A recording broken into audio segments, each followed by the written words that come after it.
Good morning friends, Saraswati study channel में आपका हार्दिक अभिनंदन है। आज हम अपने इस वीडियो के अंदर काल के बारे में आपको अवगत कराएंगे। इसमें हम जानेंगे कि काल किसे कहते हैं और काल के कितने भेद हैं। तो सबसे पहले हम आपको काल किसे कहते हैं डेफिनेशन बताएंगे। क्रिया के उस रूप को काल कहते हैं जिससे उसके करने या फिर होने के कारण तथा पूर्णता अथवा अपूर्णता का ज्ञान होता है। मतलब कोई काम पूरा हुआ है या नहीं हुआ, होने के कारण का ज्ञान होता है। काल के 3 भेद हैं।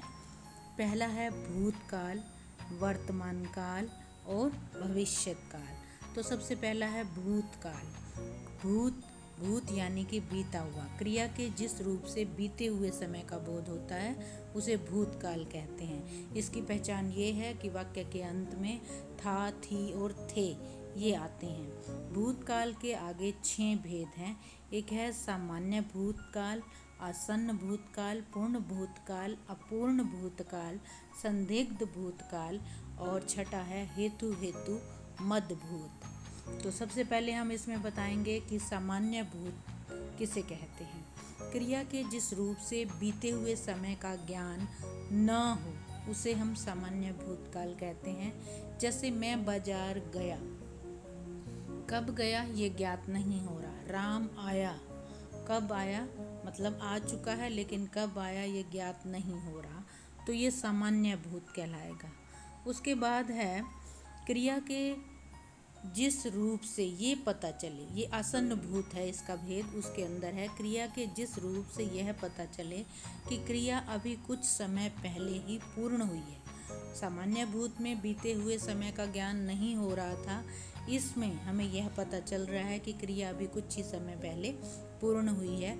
उसे हम आसन्न का मतलब होता है अभी अभी होना, भूतकाल कहते हैं। जैसे बच्चे आए हैं, मैं पढ़ाकर आई हूँ, मतलब आ चुकी है पढ़ाकर। तो क्रिया कुछ समय पहले ही पूर्ण हुई है, इससे ये ज्ञात हो रहा है। उसके बाद है पूर्ण भूत। क्रिया के जिस रूप से बीते समय में कार्य की समाप्ति का पूरी तरह से बोध हो जाता है उसे हम पूर्ण भूत कहते हैं। जैसे उसने राम को मारा था, मार चुका है, क्रिया पूर्ण है। मैं बाजार जा चुका हूँ, तो ये पूर्ण भूत है। उसके बाद है अपूर्ण भूत। ये भी हमें नाम से पता चल रहा है कि क्रिया के जिस रूप से यह जाना जाए कि क्रिया भूतकाल में हो रही थी लेकिन उसकी समाप्ति का पता ना चले तो उसे अपूर्ण भूत काल कहते हैं। जैसे शाम जा रहा था, तो ये नहीं पता चल रहा कि कब खत्म हुई है क्रिया। उसके बाद है संदिग्ध। संदिग्ध का शाब्दिक अर्थ होता है संदेह, डाउट। क्रिया के जिस रूप से भूतकाल का बोध तो हो किंतु कार्य के होने में संदेह, डाउट हो, वहाँ संदिग्ध भूतकाल होगा। जैसे मोहन स्कूल गया होगा, जा तो चुका है लेकिन संदेह में है हम, गया होगा, ठीक है। तो ये संदिग्ध भूतकाल है। लास्ट है हेतु मद भूत। क्रिया के जिस रूप से यह पता चले कि क्रिया भूतकाल में होने वाली थी लेकिन किसी कारणवश नहीं हो पाई तो उसे हम हेतु मद भूत कहते हैं। जैसे वह परिश्रम करता तो जरूर पास हो जाता।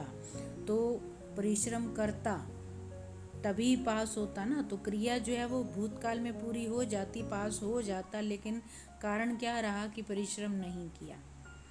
हाँ जी। उसके बाद है वर्तमान काल। क्रिया के जिस रूप से कार्य के अभी प्रेजेंट के अंदर, जिसे हम कहते हैं करंट के अंदर होने का बोध होता है उसे हम वर्तमान काल कहते हैं। इसके 3 भेद हैं, एक सामान्य वर्तमान, एक संदिग्ध और एक अपूर्ण वर्तमान। तो सामान्य वर्तमान क्रिया के काल के जिस क्रिया रूप से कार्य के अभी होने का बोध हो, जस्ट अभी होना मतलब जस्ट होना, तो उसे वर्तमान काल कहते हैं। इसके भी 3 भेद हैं, सामान्य वर्तमान, संदिग्ध वर्तमान और अपूर्ण वर्तमान।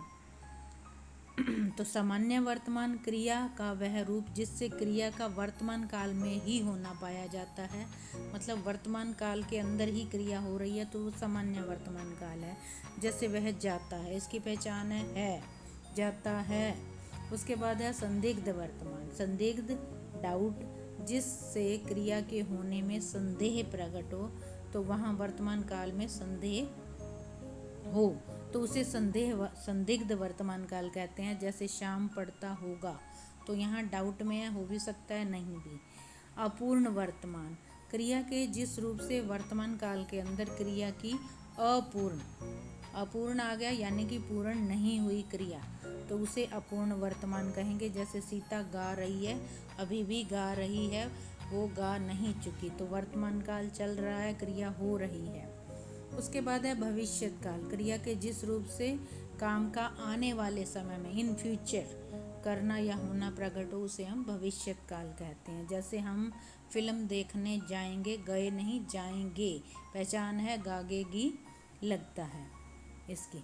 उसके बाद भविष्यत काल के 3 भेद हैं, सामान्य भविष्यत काल, संभाव्य भविष्यत काल और हेतुमद भविष्यत काल।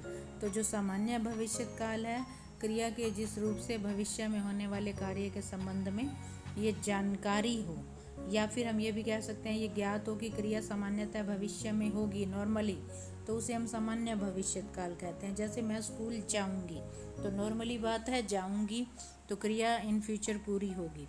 उसके बाद संभाव्य भविष्यत काल, क्रिया के जिस रूप से उसके भविष्य में होने की संभाव्य है, तो संभावना हो, डाउट हो, पॉसिबिलिटी हो, तो उसे संभाव्य भविष्यत काल कहते हैं। जैसे संभव है वह काल आएगा, काल में समय।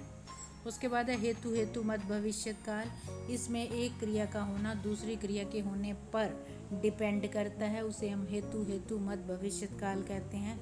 जैसे कि वह बजाए तो मैं नाचूं, यानी कि क्रिया जो है कब पूरी होगी नाचने की, अगर वो बजाएगा, तो वह बजाए तो मैं नाचूं, एक क्रिया का होना दूसरी पर डिपेंड कर रहा है, इसे हम हेतुमद भविष्यत काल कहते हैं। तो ये थी हमारी काल के संबंध में जानकारी, काल किसे कहा जाता है और उसके भेदों के बारे में। आशा करते हैं आपको ये वीडियो पसंद आएगी और आप इसका पूरा लाभ उठाएंगे।